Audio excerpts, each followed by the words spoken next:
Hello friends, welcome to എൻ്റെ പ്രയാണം. ഇന്ന് നമുക്കൊരു സാൻഡ്വിച്ച് ബജി ഉണ്ടാക്കിയാലോ?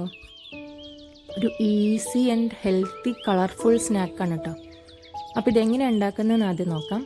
ഇതിനകത്തുള്ളതുപോലെ തന്നെ 3 ലെയറാണ് നമ്മുടെ ഫില്ലിംഗ് ഉള്ളത്. അപ്പോൾ അതിന് ആദ്യം വേണ്ട ഫില്ലിങ് മിൻറ്റ് ചട്നിയാണ്. അതിന് പുതിനയില, പച്ചമുളക്, ചെറിയുള്ളി, വെളുത്തുള്ളി, കുറച്ച് പുളി, ജീരകം, ഉപ്പ്, ചിരകിയ തേങ്ങ, ഇതെല്ലാം കൂടെ കുറച്ച് വെള്ളം ചേർത്തൊന്ന് അരച്ചെടുക്കാം. രണ്ടാമത്തെ ഫില്ലിംഗ് എന്ന് പറയുന്നത് ചീസ് കൊണ്ടുള്ളതാണ്. ഞാനിപ്പോൾ ഡബിൾ ബോയിൽ ചെയ്യാണ് ചീസിനെ ഒന്ന് മെൽറ്റ് ആവാൻ വേണ്ടിയിട്ട്. ഇതിലേക്ക് കുനുകുനാന്ന് അരിഞ്ഞു വെച്ചിട്ടുള്ള നമുക്ക് ഇഷ്ടമുള്ള വെജിറ്റബിൾസൊക്കെ ചേർക്കാം. ഞാനിവിടെ ക്യാബേജ്, തക്കാളി, സവാളയാണ് ആഡ് ചെയ്യുന്നത്. ഇതും ചേർത്ത് നല്ലപോലെ മിക്സ് ചെയ്ത് സെക്കൻഡ് ഫില്ലിംഗ് മാറ്റി വയ്ക്കുക കേട്ടോ. വേണമെങ്കിൽ കുരുമുളക് പൊടി, ഉപ്പൊക്കെ നിങ്ങൾക്ക് ഇടാം. മൂന്നാമത്തെ ഫില്ലിംഗ് എന്ന് പറയുന്നത് ടൊമാറ്റോ സോസാണ്. അപ്പോൾ നമ്മുടെ 3 ഫില്ലിങ്ങും റെഡിയാക്കി വെച്ചു. പാതി പണി കഴിഞ്ഞു കേട്ടോ. ഇനി ചെയ്യാൻ പോകുന്നത് മുക്കി പൊരിക്കാനുള്ള മാവ്, നമ്മുടെ ബജി ബോണ്ട മിക്സാണ്. അതിലേക്ക് ആവശ്യത്തിന് വെള്ളം ഒഴിച്ച് കട്ട പിടിക്കാതെ നല്ലപോലെ മിക്സ് ചെയ്തെടുക്കുക. നല്ല മാവ് പരുവത്തിലാക്കിയെടുക്കുക. ആക്ച്വലി ഇതിൽ നമുക്ക് വേണ്ട മുളക് പൊടിയും ഉപ്പൊക്കെ ഉണ്ട്. അത് പോരാന്നുള്ളവർ ആഡ് ചെയ്ത് കൊടുക്കാം കേട്ടോ. വേണ്ടവർക്ക് ആഡ് ചെയ്യാം.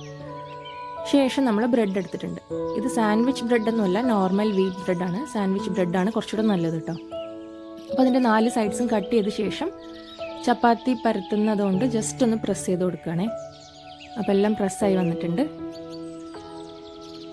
ഇനി നമുക്ക് അടുപ്പ് കത്തിച്ച് ഒരു ചട്ടി അതിൽ വെച്ച് എണ്ണ ഒഴിച്ച് എണ്ണ ചൂടാവുമ്പോഴേക്കും നമ്മുടെ സാൻഡ്വിച്ചൊക്കെ ഉണ്ടാക്കിയെടുക്കാം. അപ്പോൾ അതിന് ആദ്യം നമ്മുടെ ആദ്യത്തെ സ്ലൈസ് ബ്രെഡ് എടുത്തിട്ടുണ്ട്. അതിലേക്ക് ടൊമാറ്റോ സോസ് നല്ലപോലെ സ്പ്രെഡ് ചെയ്ത് കൊടുക്കാം.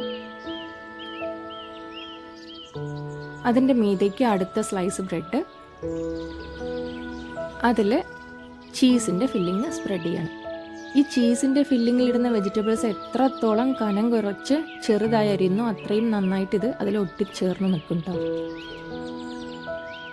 പിന്നെ അതിൻ്റെ മീതേക്ക് അടുത്ത സ്ലൈസ് ബ്രെഡ് കൂടെ വയ്ക്കുക. അതിൻ്റെ മീതേക്ക് നമ്മൾ മിൻറ്റ് ചട്നി ഒഴിച്ചു കൊടുക്കുകയാണ്. ഇത് തേങ്ങയും പുളിയൊന്നും ഇടാതെ മല്ലിയിലയും നാരങ്ങ നീരൊക്കെ ചേർത്ത് അരച്ചെടുക്കാം കേട്ടോ.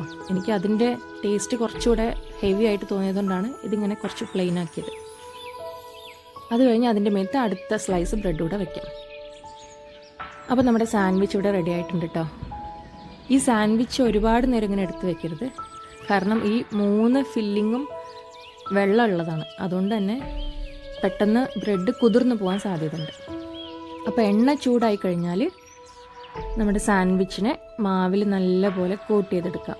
4 സൈഡും കോർണേഴ്സൊക്കെ നല്ലപോലെ മാവിൽ മുക്കിയെടുത്ത ശേഷം പതുക്കെ പൊട്ടിപ്പോവാതെ ചൂടായ എണ്ണയിലേക്ക് ഇട്ട് കൊടുക്കാം. എന്നിട്ട് 4 വശവും തിരിച്ചും മറിച്ചും ഇട്ട് ഫ്രൈ ചെയ്തെടുത്താൽ നമ്മുടെ സാൻഡ്വിച്ച് ബജി റെഡി. കണ്ടോ, ചൂടോടെ സെർവ് ചെയ്യുക. നല്ല ടേസ്റ്റാണ്.